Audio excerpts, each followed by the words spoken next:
La celebración de este espíritu de la Navidad hay que vincularlo con aquella etapa cuando la cristiandad enfrentaba hermosísimos y grandes retos. Hay que recordar el rol que cumplió San Francisco de Asís cuando valientemente decide hacer votos de humildad, saca esta celebración de los monasterios y de las iglesias y la convierte en una alegría, en una celebración popular. Desde entonces, la Navidad es paz, amor, canto y alegría. Es el reencuentro en familia de los hombres de buena voluntad. Esta inocencia que nos acompaña hoy en la iglesia Corazón de María de la parroquia Osuna Rodríguez es el símbolo maravilloso de una época en donde traducimos lo mejor que tenemos los seres humanos. Todos aquellos hombres de buena voluntad saben que en la Navidad todos terminamos siendo los niños que siempre somos.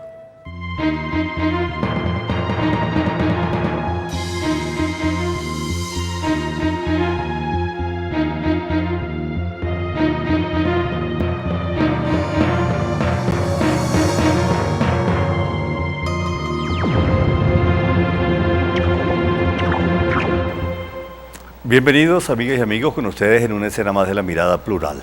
Nos comunicamos desde la Universidad de los Andes, Mérida, Venezuela. Hoy nos acogemos a ese espíritu maravilloso de la Navidad. En frases ya que suenan como a lugar común, a cliché, se habla de la Navidad como época de reencuentro, desprendimiento, amor, alegría, celebración, porque ciertamente la Navidad simboliza dos fenómenos que definen, digamos, una de las columnas universales de nuestra cultura humana, la fe y la esperanza. Ciertamente que diciembre es el mes en donde volvemos a ese hermoso espíritu de abrir ventanas de esperanza para que el hombre, la vida y la humanidad, digamos, logren, alcancen estadios de mayor bienestar, de mayor sosiego, de mejores armonías.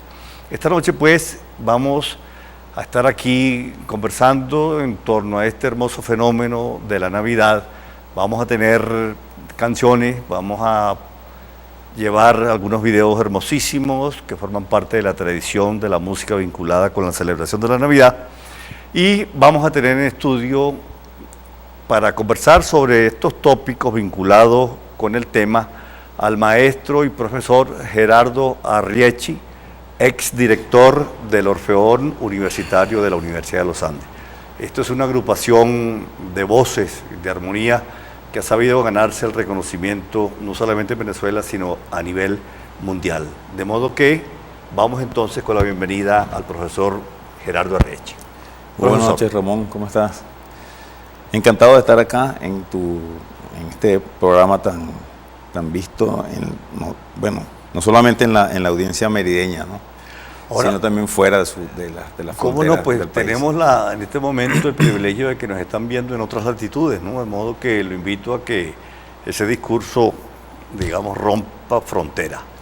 Pero hay algo muy importante, profesor Gerardo, y tiene que ver con esta riquísima tradición que en Venezuela se ha tejido en torno a la celebración navideña, ¿no? O sea, la Iglesia Católica, digamos, tiene tres columnas: el rezo, la oración y el canto. Y el canto, digamos, ha sido un pilar fundamental para esa propagación de fe y de esperanza. La pregunta sería, para empezar, profesor Gerardo, ¿cuál ha sido la tradición del canto popular venezolano vinculado con ese género de los villancicos, de los aguinaldos y de las parrandas navideñas? Bueno, obviamente, como tú dices, el vínculo entre la iglesia y la música es un vínculo sumamente fuerte. Sin duda, la iglesia se nutre mucho del pueblo en ese sentido, porque en la medida que la iglesia permite, o con el transcurrir del tiempo va permitiendo que la música popular pueda ya penetrar, digamos, dentro del oficio religioso, obviamente en el tema navideño se hace presente de una manera muy rica, porque los aguinaldos o villancico, que es una palabra que lo que quiere decir es que era música producida en las villas, en los pueblos pequeños. Ese es el término, de ahí viene esa palabra, deriva pues. Cantaba por villanos, por cierto. ¿No? Villanos, que eran las personas que poblaban poblaban las villas. Ajá. Entonces, bueno, en nuestro país sobre todo hay una riqueza producto de ese sincretismo cultural que nos caracteriza, y que después del Concilio Vaticano II se hace más presente, ¿verdad?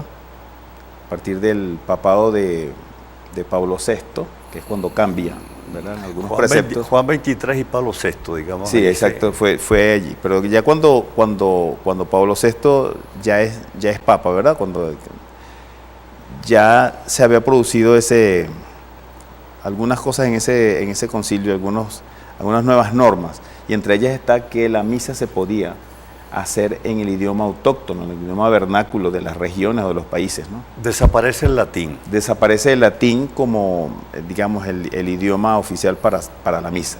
Y obviamente con ello viene el que la música de las regiones pueda entonces estar dentro del rito y por supuesto ligado a la Navidad con esa riqueza espléndida. Bueno, vamos a hablar de los orígenes del villancico, porque es de una riqueza extraordinaria, incluso desde el punto de vista literario, ¿no? Ya usted señaló algo, digamos, las villas que tenían cantos muchas veces paganos incluso, ¿no? Populares. Sí. Y de pronto la iglesia pues se apropia de esas manifestaciones y se convierte en lo que hoy en día conocemos como villancico. Pero profesor Gerardo Arrechi, vamos a la primera pieza que usted generosamente nos trajo para hoy. Yo quisiera que usted la presentara, ¿no? Que nos dé las características, la autoría, un poco, digamos, la sinopsis del contenido. Vamos a ver, ¿qué pieza es esa, profesor Gerardo? La pieza se llama Gaita Margariteña y fue recopilada y arreglada por la maestra Modesta Borro. Está interpretada por el Orfeón Universitario de hace 10 años, porque ese fue un programa que se grabó con motivo de mi concierto de grado para optar a la maestría en dirección coral de la Universidad Simón Bolívar.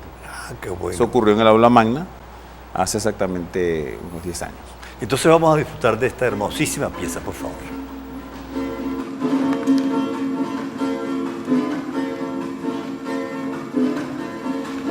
Pronto y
irás a pelar tu pava ya que tu canal son ese es tu pelo canduta,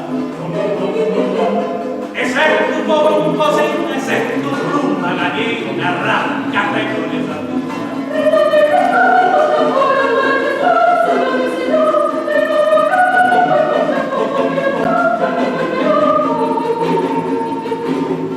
Josefina, la platica de gatita, se comió 4 gallinas, se margarita.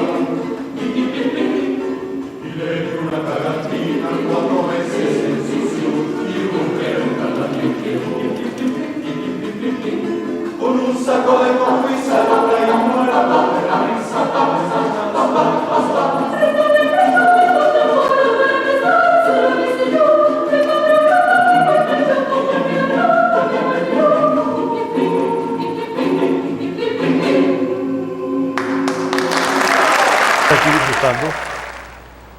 Estamos disfrutando de esta extraordinaria armonía en un tema que quiero destacarlo, ¿no? La canción no se llama Navidad, Canto, Fe y Tradición en el mes de la esperanza. Ese es el tema que nos convoca hoy en este diálogo con el maestro Gerardo Arriachi. La gran maestra, doña Modesta Bor, vivió mucho tiempo en Mérida, ¿no? Sí, desde el año 90 aproximadamente hasta el año 98, cuando fallece. Pues ella falleció un miércoles santo del año 98. Y ella estaba dedicada a la composición y a los arreglos de toda índole musical. Sí, Modesta, bueno, es una persona que inmediatamente que llegó aquí a Mérida se relacionó con las agrupaciones corales, particularmente con el Orfeón. Tuvo una amistad muy, digamos, muy plena, muy de muchas experiencias. Nosotros con el Orfeón le estrenamos muchas de sus obras que ella compuso acá. Y bueno, también formé parte de los alumnos, de los últimos alumnos del grupo de alumnos que tuvo en composición. Ella después se ligó, obviamente, a nuestra universidad y a nuestra escuela de música. Qué bueno. Profesor Gerardo, en este tipo de diálogo es ineludible, digamos, hacer referencia a un fenómeno que marcó mucho de esta riqueza tradicional que tenemos desde el punto de vista de la música vinculada con las celebraciones navideñas. El maestro Vicente Emilio Sojo fue un compilador extraordinario, un arreglista, compositor, ¿no? No sé cuántas piezas ha dejado él a lo largo de su trayectoria. Él era caraqueño, tengo entendido. Él nació en Guatire. Nació en Guatire. Nació en Guatire. Justamente este año se están cumpliendo 130 años de su nacimiento. Ya. El maestro Sojo, obviamente, es para mí, en mi humilde concepto, es el músico más importante de Venezuela en el siglo XX. Sí. Porque no solamente por su labor compositiva, sino fue un extraordinario pedagogo. Fue prácticamente uno de los fundadores principales de la Escuela Nacionalista Venezolana. Qué bueno. Que formó aproximadamente durante 40 años más o menos estuvo. De allí salen Antonio Esteves, Evencio Castellanos, Modesta Bor, Alba Quintanilla, Blanca Estrella de Méscoli, Antonio Lauro, todos estos músicos. Extraordinario. Funda el Orfeón Universitario, el Orfeón Lamas, el primer coro, digamos, como se conoce el coro moderno en la... Glorioso coro. Sí, ¿no? señor. Funda la Orquesta Sinfónica. El Orfeón Lamas lo funda en 1930. La Orquesta Sinfónica un poco antes, aproximadamente en el año 25, 28 por ahí. Y fue un gran recopilador, como tú dijiste. Qué bueno. Nosotros no conoceríamos, por ejemplo, piezas como el famoso Niño Lindo si el maestro Sojo no lo hubiese rescatado, no lo hubiese recopilado. Y ese trabajo de compilador, ¿él qué hacía? Él iba región por región, porque muchas de esas canciones eran canciones, digamos, anónimas, ¿no? Del folclore. Él tuvo mucho vínculo, sobre todo con lo que hoy se conoce como con la Biblioteca Nacional, donde están compilados todas las grabaciones que hacían, digamos, las personas que se dedicaban a eso, al estudio de lo del folclore, ¿no? Inclusive muchos de sus alumnos, él les ofrecía como empleo el que transcribieran esas obras. Qué bien. Y entonces en esa labor, obviamente, como ellos tenían acceso a todas esas grabaciones, bueno, pudieron rescatar toda esta música. Y no solamente eso, sino también él tiene, junto con el maestro Juan Bautista Plaza, también rescata todo el acervo musical venezolano del siglo XIX. Qué bien. La Escuela de Chacao. La Escuela de Chacao, famosísima. Sí. El Niño Lindo no tiene autoría. No, es un aguinaldo que él recopiló. Se supone que es del estado Miranda, porque había supone que es del estado mucha Miranda. de esa música, como era el lugar de donde él venía. Entonces, muchos de esos aguinaldos, también canciones para serenata, muchas de estas cosas fueron realmente recopiladas, arregladas por él también, las versiones pianísticas y todo eso. Qué bueno. Profesor Gerardo, vamos a disfrutar del trabajo que hicieron el licenciado Dalí Ruiz y el amigo Albeiro Ramírez, porque ellos se movieron pues a la comunidad de los curos, la parroquia Osuna Rodríguez, y fue sorpresiva de verdad la experiencia y muy grata, porque nos encontramos con unos niños con unas armonías hermosísimas, ¿no? Y acompañados de unos músicos extraordinarios. De modo que lo invito, profesor Gerardo, a que disfrute de esta pieza. No, pero aquí tenemos una pieza del solista Eduardo Villarruel, que es un poco, digamos, el promotor de la idea de ir a grabar al grupo, ir a conocerlo. Y entonces él nos tiene, digamos, unos aires de Noche de Paz famosísima, de Frank Gruber. Vamos entonces a disfrutar de la flauta de Eduardo Villarruel.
Bueno, ahí disfrutamos de un ícono de verdad de las celebraciones de la Navidad, Noche de Paz, que es como esa noche mítica de la gente que, digamos, reúne su fe, su espiritualidad en familia. Ahora, profesor Gerardo, yo creo que esta riqueza espiritual de diciembre de verdad nos sirve para muchas cosas. Digamos, es la época del perdón, la época de los inventarios, digamos, sanos, en el sentido de que qué hemos hecho, qué podemos mejorar, en fin. Nosotros en este momento estamos atravesando por una situación realmente preocupante, angustiante, conmovedora. Pero cuando uno sale a las calles y encuentra las casas llenas de luces, el arbolito adornado, el pesebre ya hecho, es como esa necesidad de mantener la tradición, de este símbolo que nos, digamos, convoca en torno a la figura del niño Dios. Y eso tiene también expresiones musicales extraordinarias, ¿no? La tradición coral en Venezuela se inscribe muy bien en esto. Yo creo que los mejores cantos que uno oye tienen que ver con estas celebraciones navideñas. Recuerdo, por ejemplo, aquel mítico quinteto contrapunto, ¿no? Que eran 5 voces excepcionales. Extraordinarias. ¿Dejaron escuela? ¿Cómo no? En la mayoría de las agrupaciones corales en Venezuela generalmente hacen alguna pieza del quinteto contrapunto. El quinteto contrapunto sirvió para dejarnos esa escuela y además catapulta la arreglística venezolana a unos niveles realmente excepcionales. ¿Quién era el arreglista del quinteto contrapunto? Rafael Suárez. Rafael Suárez. Margariteño. Margariteño. Sí, señor. Digo que la catapulta a niveles excepcionales o nunca he visto, porque Rafael Suárez logra, sin desvirtuar la esencia del folclore o de la música popular, con los conocimientos que traía de Italia, de Europa, porque él estudió en Roma, él logra, con esos conocimientos del contrapunto y de la armonía, logra hacer de la música venezolana crea como esa nueva arreglística, esa nueva manera de hacer arreglos, a 5 voces polifónicas, sin que se pierda la esencia musical. ¿Y qué sentido tiene ahí la palabra contrapunto? Contrapunto. Punto, contrapunto. Ya. Cuando, digamos, la música se ve no de manera vertical, sino de una manera horizontal. Ya. Son melodías que se van, digamos, superponiendo unas a otras, con rítmicas diferentes, pero que juntas hacen una conjunción de este sonido armónicamente extraordinaria. ¿Cómo era la voz de Morela Muñoz? Morela Muñoz era mezzosoprano. Mezzosoprano. Qué voz tan hermosa la de Morela. Profesor Gerardo, vamos a la tercera pieza del Orfeón, dirigido por usted. Esta es la misma época, ¿hace qué? ¿10 años? 10 años, sí. ¿Qué pieza es esta? Ese es un madrigal venezolano. Un madrigal venezolano. De las últimas composiciones. Se lo estrenamos a la profesora Modesta Bor fue en el Teatro César Rengifo, en el año 93. La pieza se llama Aquí te amo y es poesía de Pablo Neruda y por supuesto música de la profesora Modesta Bor. Vamos a oírla y de regreso me gustaría, profesor Gerardo, digamos, trazar una estampa del Orfeón, porque yo creo que vale la pena que todos conozcamos esta memoria. ¿El Orfeón tiene cuántos años? 73. 73, una larga trayectoria y una larga historia. Vamos entonces con la pieza, por favor. Sobre las aguas errantes, sobre las aguas errantes, cuando peces siguiéndose, cuando peces siguiéndose, andan días iguales, andan días iguales, persiguiéndose.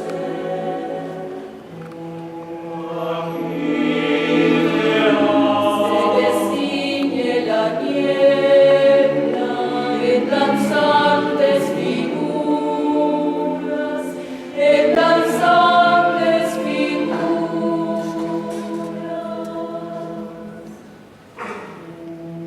Una gaviota alegrada se descuelga del ocaso,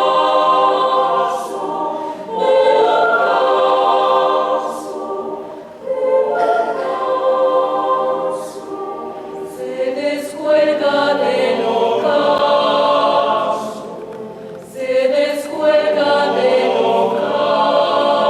A veces una vela al ras. Veamos entonces, ahí teníamos la talentosísimas voces del Orfeón Universitario de la Universidad de los Andes. Profesor Gerardo, 73 años, ¿no? Una trayectoria, el reconocimiento no solamente a nivel nacional, latinoamericano, sino mundial, ¿no? Los viajes que ustedes han hecho, que digamos da cuenta muchas de las reportajes de prensa, notas de prensa, en fin. ¿Dónde nace, de quién brota esta idea maravillosa del Orfeón? El 5 de julio de 1944, en lo que se conocía en aquella época como Teatro Universitario, hoy se conoce como César Rengifo. Muy bien. Ese 5 de julio, de la mano del maestro José Rafael Rivas, oriundo de Mucutuy,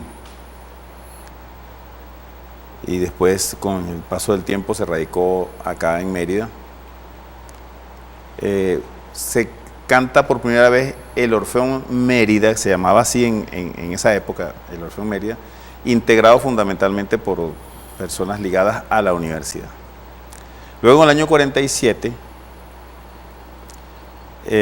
se nombra oficialmente ya al maestro Rivas como director del Orfeón Universitario. Lamentablemente, quizás por las razones económicas de la época o circunstanciales, el Orfeón, digamos, no tuvo en esos primeros años, digamos, quizás la estabilidad necesaria. Luego en el año 50 asume la dirección el maestro Arconada, quien también fue fundador del Teatro Universitario y uno de los profesores fundadores de la Facultad de Humanidades. Y bueno, con el paso del tiempo, pues los hermanos Rivas, Amílcar, Diógenes, Rubén, hijos del maestro Rivas, también fueron directores del Orfeón Universitario.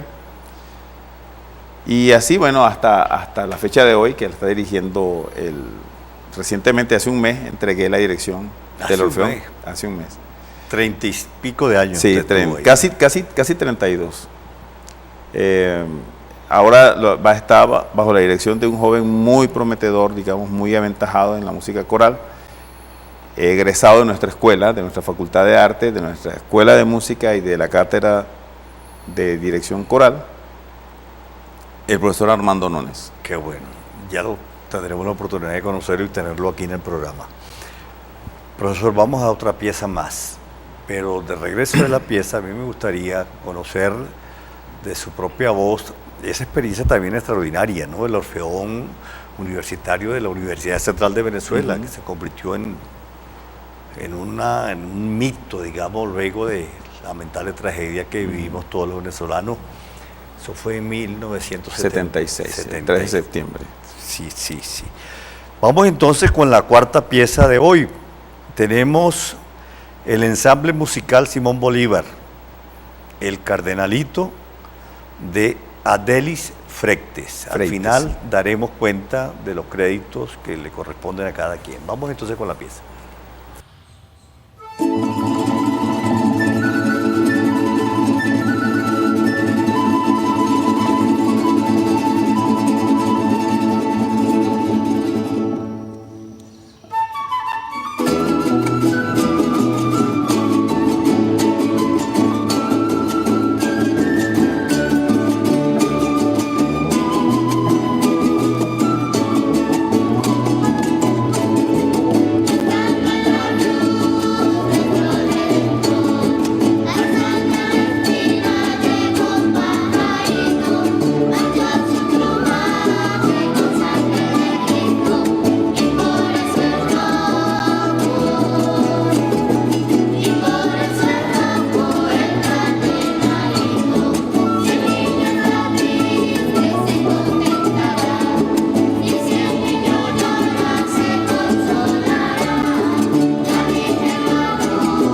Bien, profesor Gerardo, ahí está el semillero, pues, el futuro del país desde el punto de vista de las armonías, los coros y el canto, ¿no? Importante. Este autor, Freites. él es de la... Él es barquisimetano, uno de los fundadores del grupo Carota Ñema y Tajá. Ajá, muy popular, ¿no? Sí. Muy conocido. Y claro, como el cardenal es un pájaro que tiene las alitas rojas, por eso que dice que el pajarito se posó en la cruz de donde estaba Jesús y manchó su plumaje con la sangre. Entonces por eso es que tiene las alas rojas, de color rojo. Qué buena simbólica. Ahora, profesor Gerardo, de verdad que bien vale la pena hacer memoria de este Orfeón universitario, ¿no? La Universidad Central de Venezuela, yo era estudiante para esa época, estaba empezando mi carrera, y fue un inmenso dolor, de verdad, ¿no? Cuando se corre la noticia por el mundo de la tragedia del Orfeón. ¿Qué dejó como enseñanza, como escuela ese Orfeón para Venezuela? Bueno, el Orfeón de la Universidad Central de Venezuela, que fue fundado en el año 1943 por Antonio Esteves. Antonio Esteves, sí. Es un coro, digamos, es el coro activo más antiguo del país. Bueno, durante 6 meses después que perecieron ese 3 de septiembre de 1976, a los 6 meses reaparecieron en el aula magna y han hecho una historia de verdad excepcional. Además, es un coro que ha sabido mantener la tradición del acervo coral venezolano. Son grandes impulsores, digamos, de la música venezolana a nivel coral y bueno, en muchas partes del mundo donde han podido estar también. Y también han sembrado la tradición de los festivales nacionales de coros universitarios, al que nuestro Orfeón ha ido y nos ha representado en varias ocasiones. Así que, bueno, yo pienso que nuestro Orfeón es un digno ejemplo para todos los coros, de cómo quizás lo complicado no es fundar un coro, pero mantenerlo durante tantos años es digamos, lo más difícil. Después del Orfeón de la Universidad Central de Venezuela viene nuestro Orfeón, que fue el segundo coro universitario en el año 44. Después vienen otras agrupaciones, por supuesto. O sea, la Universidad Nacional, digamos, se ha vinculado con el fomento y promoción de la música nuestra, ¿cómo no? Solamente la pura Universidad Central tiene inclusive coros por escuelas. Por escuelas. Llegó a tener, no sé cuántos habrá ahorita, pero llegó a tener más de 25 coros, solamente la Universidad Central de Venezuela. Aparte del Orfeón, por lo menos 22 o 23 coros más. ¿Cuándo se abren las carreras de música universitaria en el país? Esa es una pregunta que quería hacer. La ULA es la primera universidad que es la primera. Es la primera que lleva a nivel superior, digamos, los estudios formales, pues, digamos. Creo que la Universidad de Carabobo ya tenía algunos estudios y la Universidad Pedagógica Libertador, pero en el área es como decir, pedagogía musical, pero nuestra Universidad de los Andes es la primera que hace estudios formales en ejecución instrumental, piano, digamos, todos los instrumentos y en dirección de coros. Y esta riqueza tradicional, esta riqueza, digamos, musical nuestra, que se pone de manifiesto muy claramente con esta extraordinaria iniciativa del maestro Abreu, José Antonio, de esta Orquesta Nacional Sistema Nacional de Orquestas y de Coros, en fin, ¿no? Esto tiene un antecedente desde el siglo XIX en Venezuela, ¿no? Sí, en el siglo XIX, como bien habíamos dicho, se rescató, digamos, toda esta música, bueno, fundamentalmente era en las iglesias. En las iglesias. En la escuela, lo que se llamó la escuela de Chacao, que dirigía el padre Sojo, no Vicente Emilio Sojo. Sí, el padre Sojo. El padre Sojo, sí. Que no era músico, él era simplemente sacerdote, pero era una persona que, digamos que era muy aficionada, pues, a la música.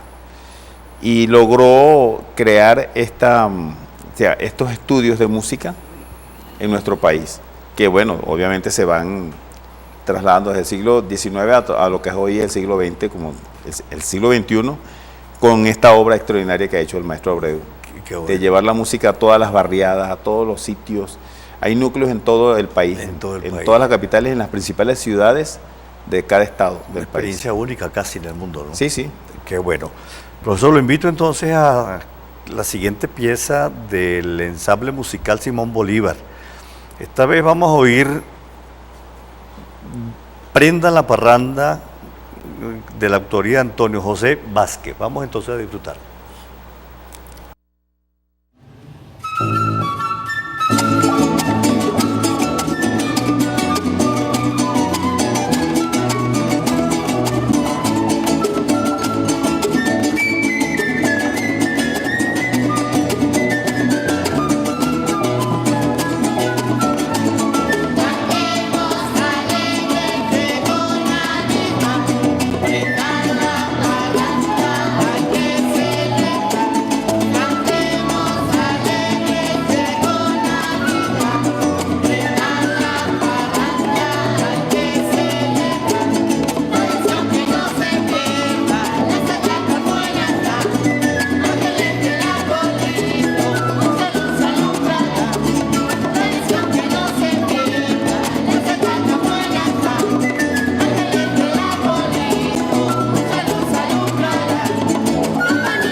Sin duda alguna que es contagiosa este ritmo, ¿no? Y yo creo que uno de los elementos que tiene nuestra música, profesor Gerardo, ¿no? Ese feeling, ese entusiasmo, esa rítmica que es extraordinaria, ¿no? Yo creo que uno de los grandes éxitos que ha tenido justamente, digamos, la intervención, la participación de este gran músico, director. José Antonio Abreu, ¿sí usted? No, el paisano suyo de Barquisimeto, el director. Freites, este sí. Adeli Freites. Ajá, yo creo que eso es parte, digamos, de una genética musical propia del venezolano, ¿no? Sí, y como te comentaba, la música navideña nuestra tiene una particularidad que es muy alegre. Los temas que se hacen en la Navidad son muy contagiosos, porque está ese sincretismo, como ya hablábamos, de la música africana con la música indígena y con la música europea. Entonces, al fundir todos estos instrumentos, el furruco, que es igual que la zambomba esa, ¿cómo se llama? La zambomba española. El cuatro, que viene siendo heredero de la guitarrilla española. Sí. Los panderos, los chaperos que se hacen, todas estas cosas. Y además es una música sumamente contagiosa por eso, porque son todos los ritmos que tiene el pueblo, que se llevan pues al culto. No solamente, bueno, porque hay aguinaldos y villancicos a lo divino, que son los que están dedicados a la Virgen María, al Niño Dios, a los Reyes Magos, pero también a lo profano. Sí, ¿cómo no? La parranda de calle, la parranda... ¿Cómo no? ¿Cómo no? La mejor hallaca la hace mi mamá, por ejemplo. Son estas cosas que se van gestando y que enriquecen cada día más. Aquel que dice, si la Virgen fuera andina. Y San José de los Llanos. El niño Jesús sería un niño Una venezolano. tremendura, ¿no? Sí. Quitarle la nacionalidad Claro. árabe a la Virgen y a todo ese universo mítico de la religión. Ahora, Gerardo, la fusión musical yo creo que es un elemento que enriquece la música en cualquier parte del mundo, ¿no? Yo creo que ahí está, digamos, el germen de la creatividad musical. Y Venezuela no ha escapado, digamos, a esa experimentación constante, ¿no? Sí, como te dije, no solamente la composición, sino Venezuela con el maestro Rafael Suárez, como hablábamos en el segmento anterior, llevó esta manera de arreglar la música popular a niveles extraordinarios. Y esa herencia la continuaron muchos de estos alumnos que estudiaban con el maestro Sojo, como por ejemplo Gilberto Rebolledo, que está obligado a nuestra universidad. Así como noche. Y que vive todavía en tierras merideñas, está ahora viviendo cerca de Tabay. Bueno, son personas que siguieron esa tradición, tanto del maestro Sojo, como de Modesta Tabor, como de Antonio Esteves, como de Rafael Suárez, y han llevado, y han hecho inclusive de la composición prácticamente una profesión nueva que tiene tanta importancia como el del compositor. El ser arreglista en Venezuela, con tantos arreglos de tal calidad que cualquiera no hace un arreglo de música popular, porque es un reto muy grande, se ha transformado en una cosa que es difícil de superar cada vez por lo elaborado del arreglo. Sí. Entonces, bueno, tenemos en ese sentido, debemos sentirnos muy orgullosos. Qué bueno. De la música Pero tú venezolana. sabes que hay un elemento importantísimo, y cada vez que yo escucho una flauta, como la del amigo Antonio, yo recuerdo este pasaje que se vive en la Grecia antigua, cuando Marcias, ¿no?, llega con su flauta plebeya y se atreve a tocar frente a Apolo con su lírica aristocrática, ¿no? Y entonces eso fue condenado, ¿no?, mal visto. Y entonces castigan a Marcias y lo cuelgan de un árbol. Y entonces, desde ese entonces, empieza a conocerse en los mitos griegos el árbol que canta. Porque Marcias se convirtió en un árbol, el árbol que canta. Pero esa relación de lo popular, lo culto y lo clásico ha tendido a desaparecer por esas fusiones elementales y enriquecedoras, ¿no? Yo creo que ahí es donde está la clave. Y me gustaría brevemente, para ir a otra pieza, la relación, digamos, de nuestros grandes guitarristas. Antonio Lauro, gran compositor, pero dos extraordinarios ejecutantes como don Alirio Díaz y el paisano, el Chueco Riera. El Chueco Riera. Eso es una maravilla, ¿no? Sí. Antonio Lauro, del cual se están cumpliendo 100 años. 100 años. 100 años este año. De Ciudad Bolívar, ¿no? Sí, de Ciudad Bolívar. Bueno, no existe en el mundo ninguna academia que se precie de serlo, que estudie la guitarra clásica, lo que se llama guitarra clásica, que no tenga dentro de sus programas como obligado obras de Antonio Lauro y de El Chueco Riera.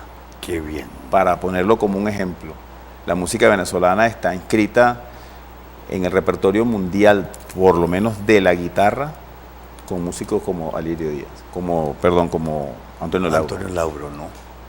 Pero Alirio Díaz fue una figura Extraordinaria. descollante a nivel mundial, ¿no? De los primeros alumnos graduados, porque otro de los méritos del maestro Sojo, que es el primero que se atreve, quizás, por lo menos en estas latitudes, a fundar una cátedra de guitarra en una escuela de música, Qué porque bueno. la guitarra no estaba considerada como instrumento que valiera la pena llevar a las escuelas de música. Y el maestro Sojo es el primero que funda en la escuela de Santa Capilla, que hoy se conoce como José De ahí Ángel sale Lamas. Antonio Lauro. De ahí sale Antonio Lauro y sale Alirio Díaz también, graduado en esa cátedra. Qué Porque bueno. Lauro se graduó tanto como guitarrista, como profesor ejecutante de guitarra y Antonio. como compositor. Antonio Lauro, compositor. Qué maravilla. Profesor Gerardo, vamos a disfrutar nuevamente de Noche de Paz, esta vez con esas hermosas voces de los niños del ensamble musical Simón Bolívar.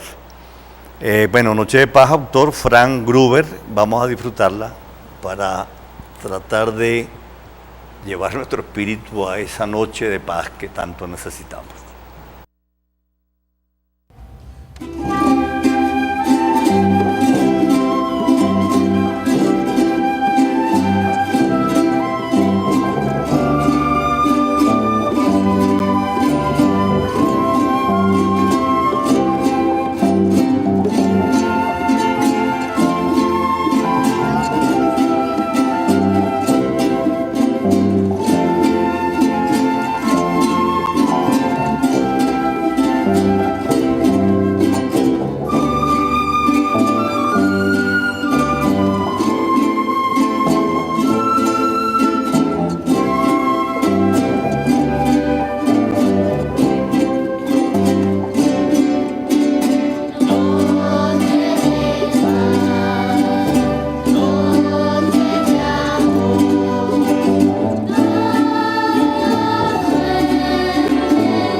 Qué hermosura, de verdad. Estamos disfrutando, profesor Gerardo, de estas voces extraordinarias. Yo creo que ahí está, digamos, la semilla del futuro que soñamos todos para, digamos, la riqueza cultural, espiritual y musical de Venezuela.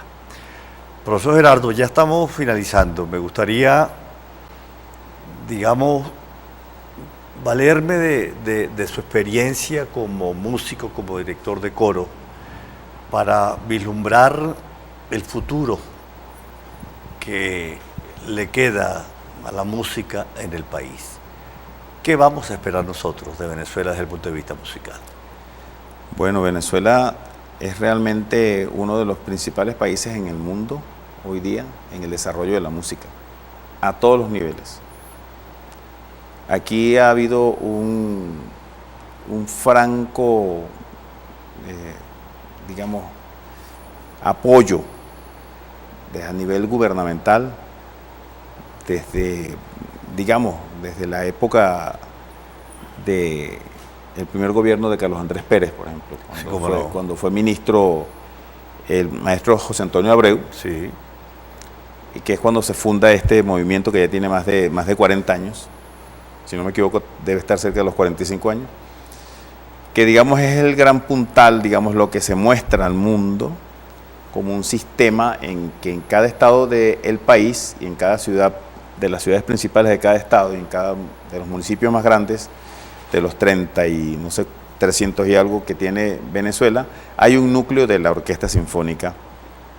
Y hoy día es el movimiento de orquestas y coros, no solamente, también en la música de las orquestas típicas, de las bandas, de las big band, de la música de rock, todo está ligado hoy día al sistema de las orquestas, pero a su vez, universidades como la nuestra, que desde el año 2000 está digamos, formando profesionales en el área de la música, tanto en el Zulia también, en el oriente del país, UNEARTE, que también tiene núcleos en la mayoría de las ciudades del país, promete que la música venezolana durante muchísimos años será algo, realmente es algo prometedor y algo que nos seguirá catapultando al mundo, porque es un movimiento muy sólido. En Venezuela solamente en el área coral hay cerca de 4.000 coros activos. 40.000.